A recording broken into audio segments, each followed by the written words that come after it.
Hello, everyone. Hello. Hello, Leanne. Hello, the Hello, world. Hayley. We've not been around for a couple of weeks, have we? No. There's been stuff going on, and so we're back on today, and we want to discuss the classic drama triangle. When we talk about a drama triangle, it's commonly known as the Karpman's triangle, and or I like to call it the drama arena. So and I used to be in this triangle for quite a lot of my life, and I sometimes do dip in and out of it, but I do see it quicker by having this knowledge of what the triangle is. So shall I explain what the triangle is? That would be amazing. Right. So we've got this triangle, and it's rescuer, persecutor, and victim. So we have traits of behaviour that are all three in a drama. So something happens, and then we adopt behaviours of all three. And I'm going to give an example because I used to be the classic rescuer. I had a need in me to be needed because I didn't believe I was enough and that I didn't matter. So in that, if someone needed me, I felt worse. So that was my go-to, and I would then ignore my own needs because I was too busy looking on the outside of me for approval, whatever I was looking for. Not unconsciously, by the way. All this is unconscious. So I'm going to go about 15 years ago now. So there would be a situation where a friend would need me, and I would probably go to them, or they'd come to me, and they'd probably spend the whole day with me, and I would be trying to make them feel better, because I had this quality that if people came and saw me, they would leave feeling a lot fluffier or a lot lighter, and I'd actually be left with a lot of soggy mess because I'd ignored what I had to do in that day. So that was a classic rescuer trait of Leanne. So then what happened was I started getting a little bit wise to this with a certain few people that were in my life. And so I'd go in as a rescuer, and then some days I'd be like, I've really got stuff to do, so I can't do that today. And then they'd be like, oh, but I just feel so bad, or oh, okay then. So then a little bit of guilt would rise that, oh, I'm not helping them now, but no, I've really got to do this, and I might have even had to go to a hospital appointment. But something like that. And then they're like, oh, okay, well, haven't you got any time today, like for a cup of tea? And I'd be like, I really haven't, because I've got commitments with my son, or there'd be something. And then I'd be like, oh, okay, then we'll maybe in a couple of days. Yeah, give me a call, because I want to be there for you. Yeah. So then the phone call would happen, and in the next couple of days, have you got any time today? And then, for instance, I was suffering with really bad health at the time, so I'd be like, not too good, so I hadn't had failing kidneys at the time. So no biggie.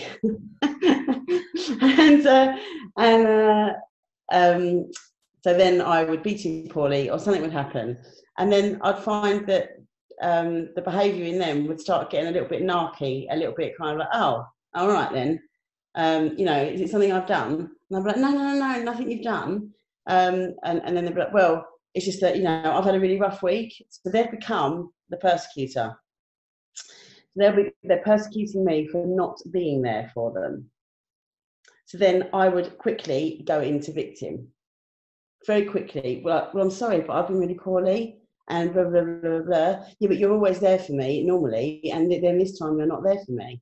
So then in that, they become the victim, and then I become the persecutor by saying, then I end up absolutely, not being too pleasant, and actually say, like, what makes your problems bigger than my problems? I'm there for you all the time, and the one time I'm not, and then you're having a go at me because blah, blah, blah, when I'm not very well, and blah, blah, blah, blah, blah, blah. Do you know what I mean? And just be a complete and utter drama. And then there'll be the deathly silence, and then the person or me or them would go back into the rescue, like, oh, I'm really sorry. Do you need anything? How can I make it up to you and everything? So this triangle continually, everyone changes from rescuer or victim to persecutor, and it moves the whole time. So that's my experience of the Karpman's triangle, if you want to YouTube it.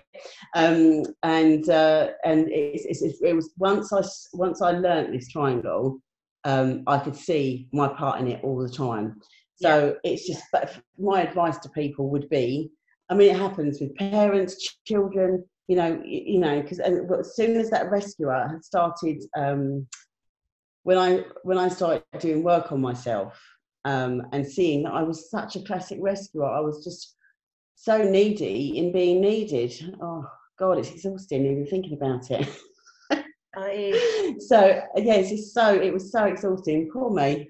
I've got a lot of empathy then for myself. Not poor me, but you know what I mean. A nice bit of empathy of like, that's how empathy. And it still can come in now. It can still come in now, and I'm like, and I just stop and think, right, but what's important for you to do today? And then you can be there for this person, because then you're not thinking about all the things you need to do beforehand, and just like simple things like that.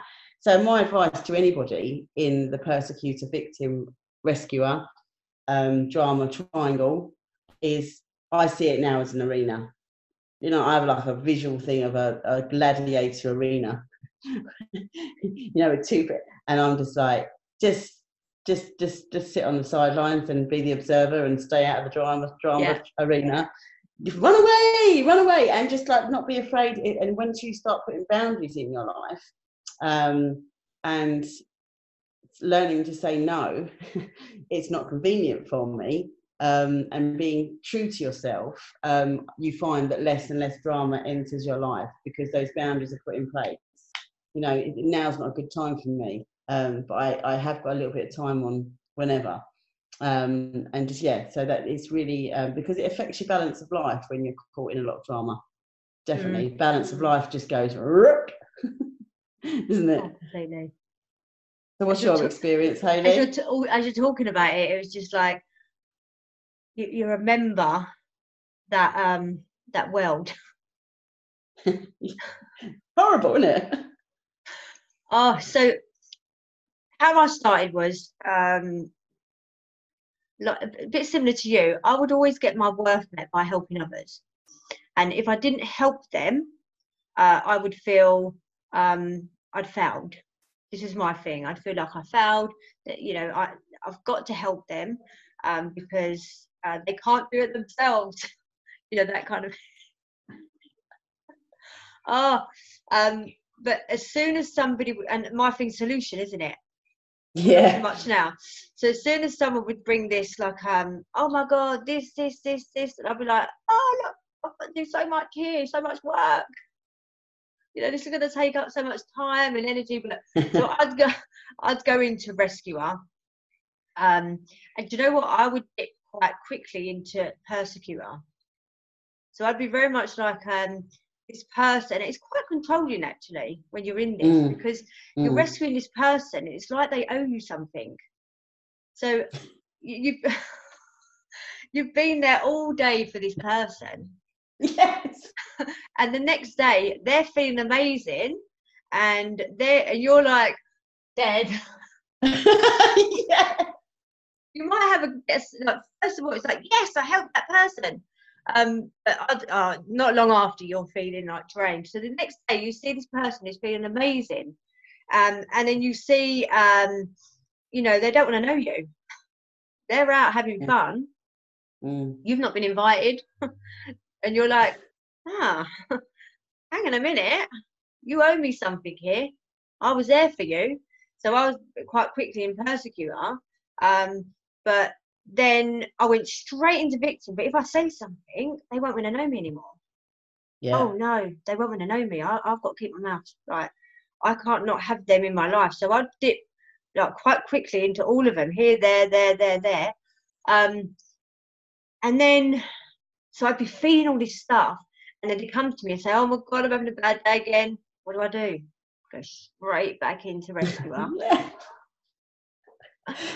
Hang on, let me come with my cup of tea and sympathy. Yeah, and my sword. I'm gonna like heal you. But I just had a vision of Archangel Michael with his. Yeah. But yeah, so and then I remember when I jumped out of this. So when I jumped out, I was very much petrified of losing everyone. They only want me because I help them. You know, this is my thing. They only, you know, if I decided to be me, that I don't think that'd be enough. I need to bring something to the table here. You know, this is what I was seeing in this rescuing place. I was thinking, well, if I don't bring nothing to them, they're not going to want to know me. But when I did start to jump out, I see the people slowly going off, because they'd be like, oh my God, why are you not like you had? You know, you're always there for me. This is what friends do. Friends are meant to be here, but I'm not in a great place today. Yeah, yeah.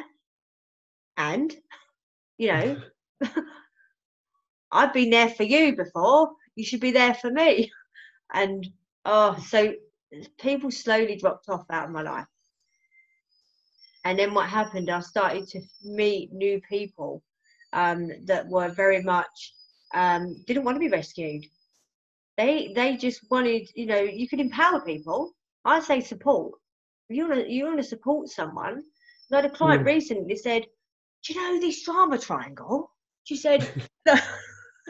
God, I felt that, Hayley. Yeah, she was so excited. She'd been a victim. You know, don't want to go into it too much, but she'd been rescuing everyone and partners, you name it, and she was left like this. You know, yeah. So she was left this, you know, this ball of heap with nothing more to give, and her, you know, her self-worth was so low. But she said, when I heard them start to tell their story, I could feel it first of all. I thought, no, I don't need to tell them. I'm just going to empower them. And she said, what do you think you could do about this? And she said, oh my God, it felt amazing. What do you want? She asked them, what do you want? And she said they didn't like it, but, you know, first of all, but actually she started to see a difference in them. So it's supporting, isn't it? This is what I figured out. When you first hear that, and I still get it, you know, it still creeps in, but I'm quickly out. I hear the story, I'm like, oh my God, that's so much stuff. And I have to remind myself, this is not my story. I want to support this person. I'm going to empower them instead of rescuing them. I'm not going to say. And that is, I'm not going to say I can be there night or day, because that's not true. I can't be there night or day. I really can't. I can't promise that. Because before I'd say, whenever you need me, 3 o'clock in the morning, I'll be there. You know? That's exactly what I used to say. I'll just be phone there. me anytime. Phone me anytime. Really? Unless you're dying, do not call me. Unless it's really urgent. Yes. Yeah. Yeah, I mean, like if someone's had a massive trauma, of course, you know. Yeah, of course. If I'm, but then if you're having a trauma and they're having a trauma, you really still can't be there. And that's not you not being a friend. Or a good partner or a good wife or a good husband. That's actually right now, I haven't got it to give. It wouldn't be authentic. I'll be doing it because I feel like I should. Yeah, I think that's what happens, isn't it? When we do, when we go inside and we do work on ourselves, it's just like it's okay to say no. Yes. It's not that no one isn't. It's not like some people are more important than others. It doesn't even come into it. It's just like when you truly see your worth and that you don't need to get it from anyone else or seek approval from anyone else. All of a sudden, it's just like, no, you are important to me. Your call's important to me, or whatever. I've just got this to do, so I've got a free time later, and then I've just become a little bit more assertive in. I've just become a bit more assertive into when I can give my time. Yes. Everyone's situation is different. My situation, I've teenage son, single parent, juggling lots of balls, and so sometimes I haven't got time to sit all afternoon You know, it's just I've really got to get on and do stuff. So, and I now, but before, I would have a problem in saying no, and I think that's where the drama starts. Yeah, when yeah, yeah, and like you said, putting the boundary down while you're on that yes. call to someone. You know, just to let you know, in 5 minutes I've got to go. And what are people's reaction when you actually try that for the first time? I couldn't get over it. You know, there's me all in my head going, oh, well, if I don't keep talking to this person and everything, then that means something. So I'd always make it mean something, that I'm not no good because I've cut them short, or that heavy guilt of, the burden of, but they're not going to be okay because I'm not there. Yeah, with your hello ego. Yeah. yeah. Hang on, I'm just charging in on my white horse. Yeah. And but it's just like, actually, I've got about 15 minutes. Is it okay if I phone you back later? Yeah. Do you know what I mean? And they go, and the reaction was, yeah, it's absolutely fine. I'm okay. I'll phone. And I was like, oh, the years. All I had to say is, I've only got this amount of time, but I'm yours for that amount of time.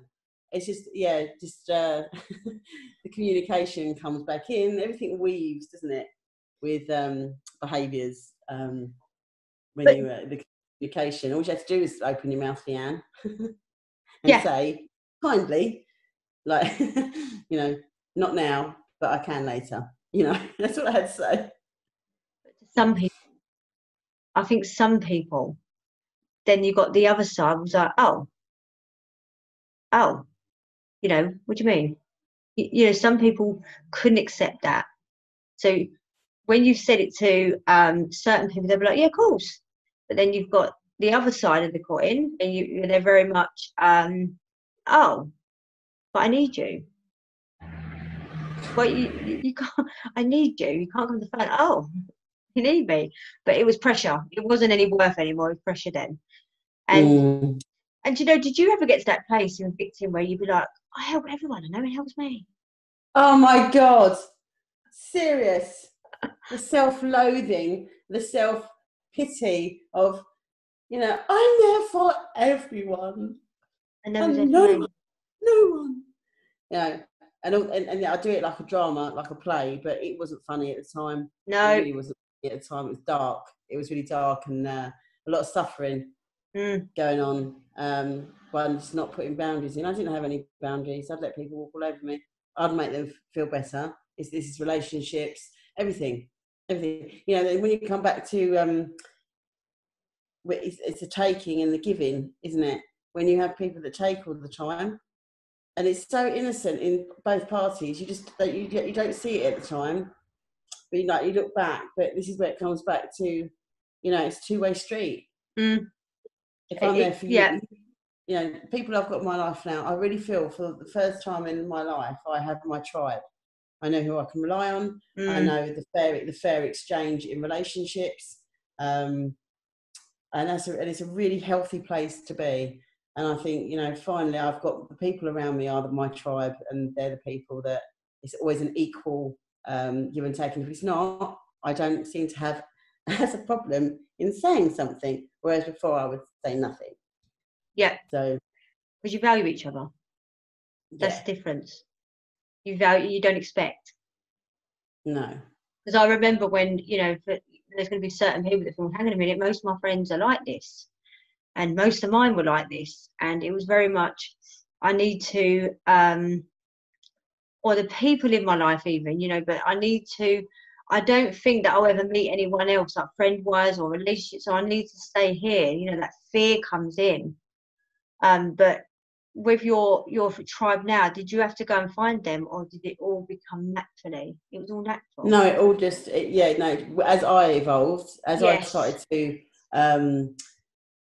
have more understanding of myself, and knowing that I had the answers, but what I need inside, and I wasn't broken, and I was, because I went around with a I'm broken, I'm damaged label. So that's another story for another time. But when I was reassured by myself in my resilience that I've got the answers for me, and I don't have to get the answers from anyone else, then my life started changing, the people in it. And I think because I was changing, then that you attract that. And I started to, and this is actually, being really honest, this is probably only recently in the last 8 months, I noticed that where I was being so emotionally responsible for people. Yeah. You know the story, Hayley. Yes. I was attracting emotionally unavailable people. Then it was a bit of a drain. So that's only really, I've had a huge shift on that in the last 8 months. So very valuable. Yeah. Because it's not just it's not just you realise it and then it's all done. I had some last week where, you know, it came in and I could feel my heart start racing, thinking, oh, this is a familiar feeling. A little bit of excitement popped up and I was like, well, it's not really, it wasn't really excitement, but it felt like that. But it was that, you know, there's a certain, oh, I love it, first of all. Oh, I love this. It gets me away from my real problems. You know, that kind of. But then you know, and then one day you do become fed up. So the more you become aware of this. So when I was aware of this, I was like, this is so interesting. But I was an observer. I was like, oh, can you see my body getting excited about this? You know, can you see this happening? I can feel it happening. And I literally, it felt like I had to drag myself out, because remember when we said to you a while ago, why do I keep on getting drama in my life? And you was like, well, why are you in it? I was like, oh yeah. So drama might come and knock on your door all the time. You know, not you creating it, but people might be knocking on your door. And so and that was another lesson for me. I was like, yeah, shit, I'm not going to cause any more dramas. When as simple as that, drama still knocked on my door. And I was like, well, it's not me, and it was me, because all I had to do was just jump out and just be neutral. And what's my truth here? Yeah, the neutral is the winner. Yeah, because I remember when I think it was someone said it to me. You've got that story, and then you've got this story. Then in the middle, you've got the truth. You know, you've got the truth. And you know, it's more like, well, what's my truth in this? Actually, yeah, this is my truth. I'm okay with this, because it all ties in with this emotional responsibility as well. I think the triangle. Oh God, yeah. Yeah. Oh. So it all, you know, you feel, you feel this sense of, well, I'm responsible for this person. But yeah, when you just say, what's my truth in this? What did I bring? What am I responsible for in this drama? And you just step out. And it's so more peaceful. But it was so interesting because I've not had it in my life for a while. And then 2 weeks ago, we both, it was like the universe way of saying, I'm going to give you loads of drama to like enhance your learning here, girls. Thunderbolt and lightning, very, very frightening me, Galileo. Yeah. It came in and went, bang. Yeah. Well, I hadn't seen you for a while. Hello. Do I go or do I? Yeah, but yeah. So that was really interesting. But then I said to you, I said, do you know what? What I didn't realise, I'd still been in here. This came in to finish it.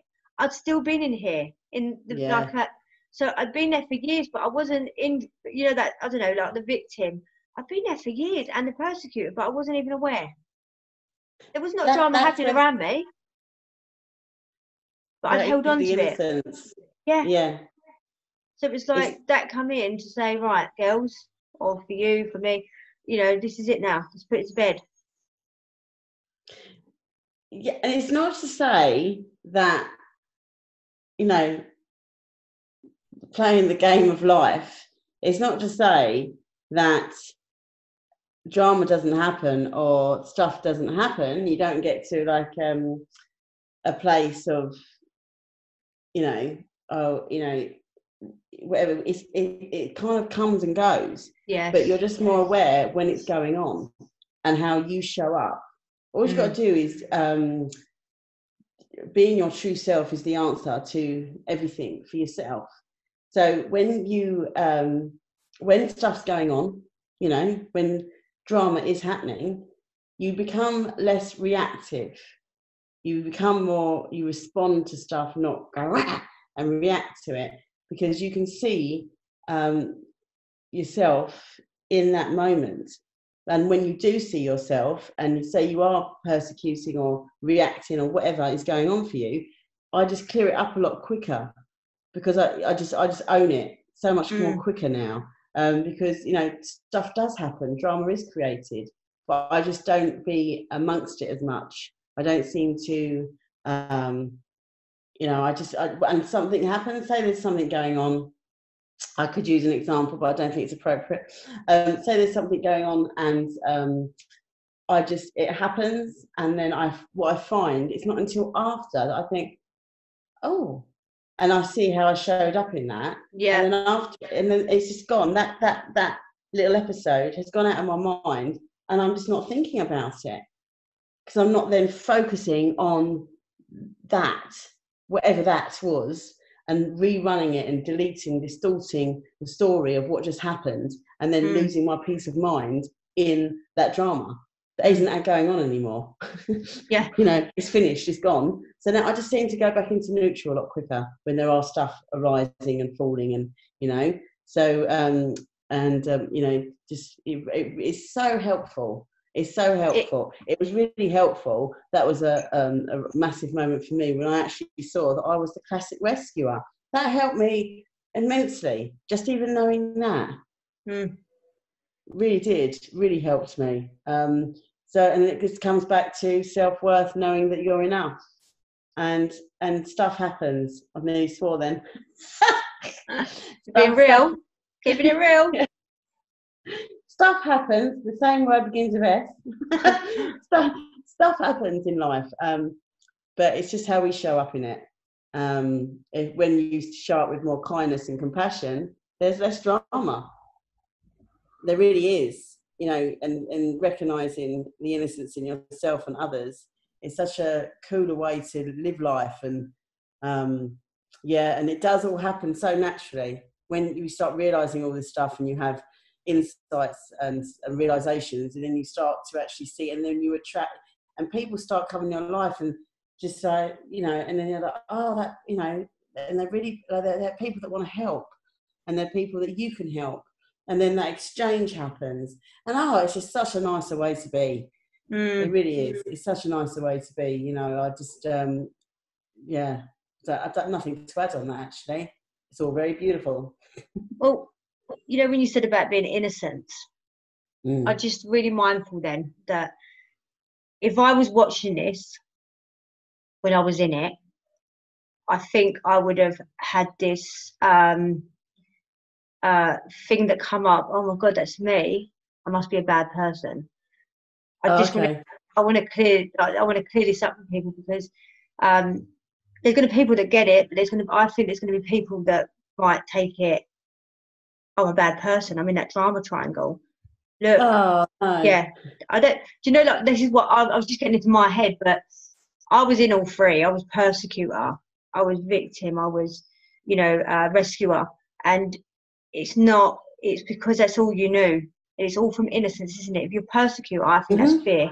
I think you're in fear. And if we was to interpretate that, my thing was, I'm so scared of losing these people. So that was from love, you know. So I think everything in that, underneath it all, it comes from a place of the intentions is love, but when you jump out, you're loving you. Yeah, because you know, rescuer, like, because when I read the Karpman's, when I speak to my clients about this, they go, oh, like the Karpman's triangle. I'll explain. Right? So the rescue, it says, disparages other people's skills, takes care of people without being asked. Let me help you. You can't do it on your own. I think it can be quite harsh, you know, but it's not. That's not why you do it. It's not because you think you can't be helped. I'll do it. The ego. That's the ego. But you as a person, it's all, the intention is all from love, but it's just, I think it's quite dangerous to be in there all the time. Like you say, we'll dip in and then become aware, because life's so much better without it. Yeah, no, I totally agree with you, Hayley. And it's not, just so people, anyone listening, I mean, God, dear, I was in this triangle all the time. I thought that was life. Yeah. And I actually, I was so used to living life in pain. I was uncomfortable when I was out of it. So that for me, and I was known as the Rottweiler. My friends would be like, "Oh, Rottweiler's out," because I'd be like, biting back, and and I wouldn't say anything. But when I did, it wasn't too pleasant. I say, but and then a really close friend of mine, she said, "You're a Rottweiler with lipstick," because you'd be really like you'd look, and then it's like, put your lipstick on and just go, and I would totally bite that person's head off. And when my friend said that to me, I was like, Rottweiler, totally unaware, and I was justifying me being the persecutor. I was justifying, well, that person just said that to me, and that's how it started. So it wasn't until a really beautiful friend of mine made a joke about it. All right, Rottweiler, put your lipstick on. Seriously, I was mortified. Yeah, and that's when I started thinking, oh, there's something I'm not actually liking about myself in this. Yes. So that's what I'm talking about, innocence. Yes. It's just something that you haven't seen in yourself yet, maybe. Because drama does happen, but you just recognise it more. You just recognise. But and Karpman's triangle is spelled with a K. That's what came up for me when you said it. I said Karpman's triangle, didn't I? Yeah, you did. No, when you said Karpman's triangle, but some people might look it up as a C. Oh, I thought, did I spell it out? No, yeah, Hayley, you didn't do anything wrong. It must be me. Oh, bless you. I know. So that's really is it. Yeah, because I don't want anyone feeling, oh no, Yeah, I'm a victim, I'm a rescuer, persecutor. It's just the understanding of that human behaviour in a drama. Yes. And if they do, that's I think that's really courageous to even stop. When you recognise it, that takes balls, I think, when you recognise it. Yep. Yeah, courage, isn't it? Because you're open to it, to see it. You're not resisting to it, you're actually seeing it. Yes. I think I'm done on this subject. We're done. How about you, Leanne? Nothing to add, my darling girl. No. Well, I hope lipstick and a Rottweiler head on. Yeah, and practice it in the mirror. Oh, what a look! God, dear, that must have looked really scary. Must have looked really scary. I couldn't imagine it when you said it. I was like, Leanne? Yeah. I remember my beautiful, beautiful boy. We was having a few talks lately, and I just explained to him that I used to suffer with quite a lot of stress and anxiety. And he said, I do remember one time, Mum, that he goes, I was really scared because your face, you looked so. And I just went, oh. I know. I know. So I was just like, oh, I love you so much for even being able to tell me that. Yeah. And let me explain to you now, years later, because that could have been a bit of a moment for him. Yes. And I was like, I'm so sorry. There was so much stuff going on in my life, but no excuses. Bless you for even feeling that you can be that open with me. And that's when I knew how blessed I am. And that's the magic moment. That was the Rottweiler. That was me being not too pleasant. Me and the love that's behind all that. Everything's love, and him being able to come to me and actually have a conversation about that was just, one of those magic moments. Yeah, and he could. He felt he could. He felt he could, yeah. Apparently I was really scary. Can you imagine that? Oh, so nothing to add. All about me again. Oh, no, I enjoyed that. I love that. No, I hope people that listening are going to enjoy this one. Yes. And thank you for people that subscribe. Please like, share, so that it can just help someone, really. That's the intention, isn't it? I just stopped sneezing. I'm just about to sneeze. Oh, hay fever. Yes. Keeping it real, Hayley. Keeping it real. Achoo! Yeah, let's just share. So all it goes over the screen. Yeah.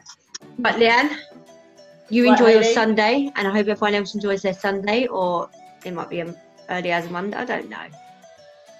Just enjoy. Just enjoy. Wherever you are, at any time. Love you. Love you.